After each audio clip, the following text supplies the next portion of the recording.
You definitely have to ease your way into it when it comes to self accountability. That is hard, but it's only as hard as we make it. When it comes to taking self accountability, cutting out the bullshit, saying enough's enough, I'm tired of my own shit. That's most times people hit that point when they've hit rock bottom. They want change. You get change when you are the change. You take the aligned action.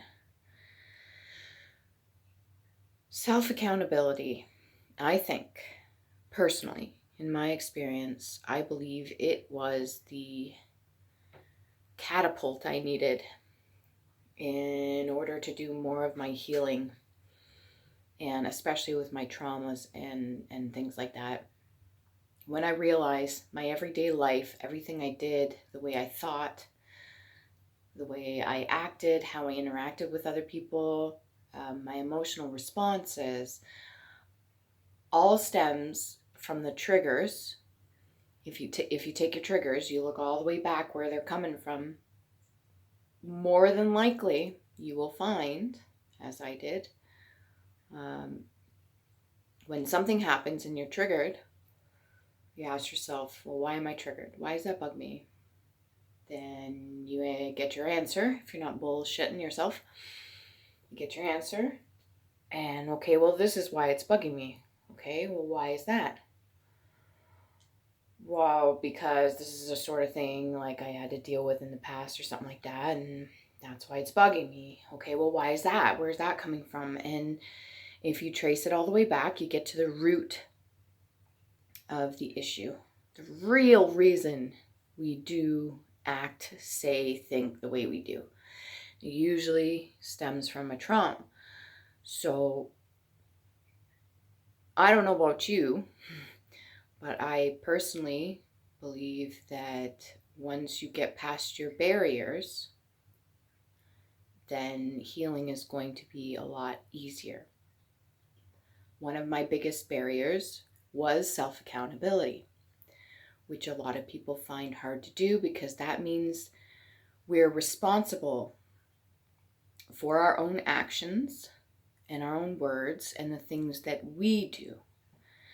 Even in a situation that is out of your control, it's something that is happening, it is still what's going to give you your clarity by looking at your accountability in that moment. How are you feeling? Why you were feeling that way? And then how you acted, whether it be emotional or not. Normally when we react emotionally, there is something that goes further back for the reason for it, depending on what it is. But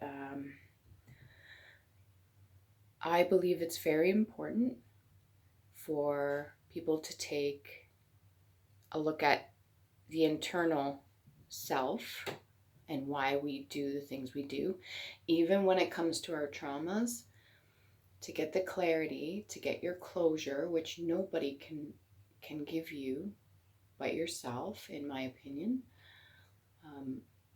You need to ask yourself the hard questions, and then you need to answer yourself genuinely, honestly.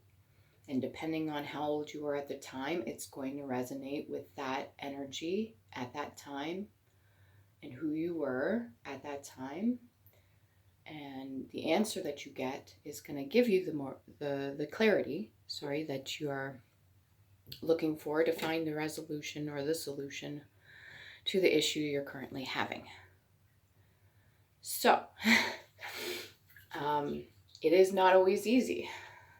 I think that was one of the hardest parts. But once I broke past that barrier, once I realized, wow, it's okay to say, you know what, actually, that's something I could work on, or this is the reason why I act that way, and this is where it's coming from, and I don't like it. It's not serving me anymore. It's not helping me advance any further. So I'm going to do what's necessary to change that. Not that I need to change who I am as a person, your being, your inner light, your inner child, whatever you want to call it. It's not that you're changing who you are. It's just definitely changing the way you think about it, your processing. And normally the way we process things or how we react is due to traumas, and especially when it comes to negative reactions emotionally and the decisions we make in our everyday lives. So if you are looking to do your own healing and you're looking to change certain aspects about yourself or approach things differently within yourself or externally, like how you interact with other people, that is definitely, I would suggest, a good place to start. Introspection is important, and you get good insight and you get an understanding. And when you have an understanding, you're able to understand other people much better as well, because you're like, wow, I've felt like that before. I have acted like that before. That person's really annoying me, or that person's really bugging me. Why? Oh, wait a minute. I know why. Or I may not know why, but I have to take a look at that. I have to inspect that and go deeper to find the reason why that bugs me so much. And then you realize, oh, okay. Right. This is really, when it comes down to it, it's not that person or what they're doing that's bugging me. It's how I react to it. Why am I reacting to it that way? Most people that are, I would say, content, or they found inner peace, or, they found some stability or balance there, are not bothered by other people and what they're doing or what they're saying or how they're acting.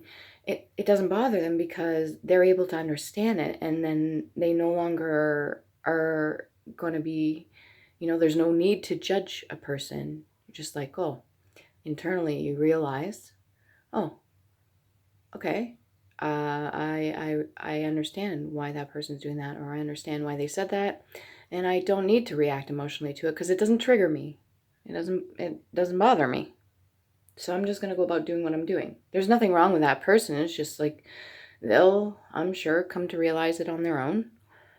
And if it's a relationship you're having with somebody and you're butting heads, or your energies are just not aligning, then there needs to be more understanding, plain and simple. And then when it comes to understanding, you got to take self-accountability, right? In order to do that. And we've all been through it, I'm sure. We've all had experiences. And what we take away from that is our lessons. And if we keep experiencing the same things over and over again, well, then there's a lesson there. It is a personal choice, and it's self-accountability to learn those lessons and integrate them into future choices, relationships, decisions, how we speak, what we think, how we act, all the things that we do now in the present. So it's easy to say, oh, let things be. Let the past stay where it stays. You don't need to bring it up, or you don't need to think about that or anything like that. However, if we keep running into these barriers or these walls or things that bother us so much, or more chaos, and we're affected emotionally by it, or something's triggering us, well, then we haven't yet learned that lesson, in my opinion. But that's just what I have learned to this point. I'm not telling anybody to change who they are. I'm not telling you need to change everything about yourself, because most of the time that's not the case at all. And when something triggers me of another person, I actually take a moment to try to understand what is in myself that I'm seeing in them that bothers me so much. And as soon as I realize it and get the understanding, I get the clarity, which is some form of closure, and I have the understanding now, and then I start to have more of my own peace internally, which I would say most of us are looking for.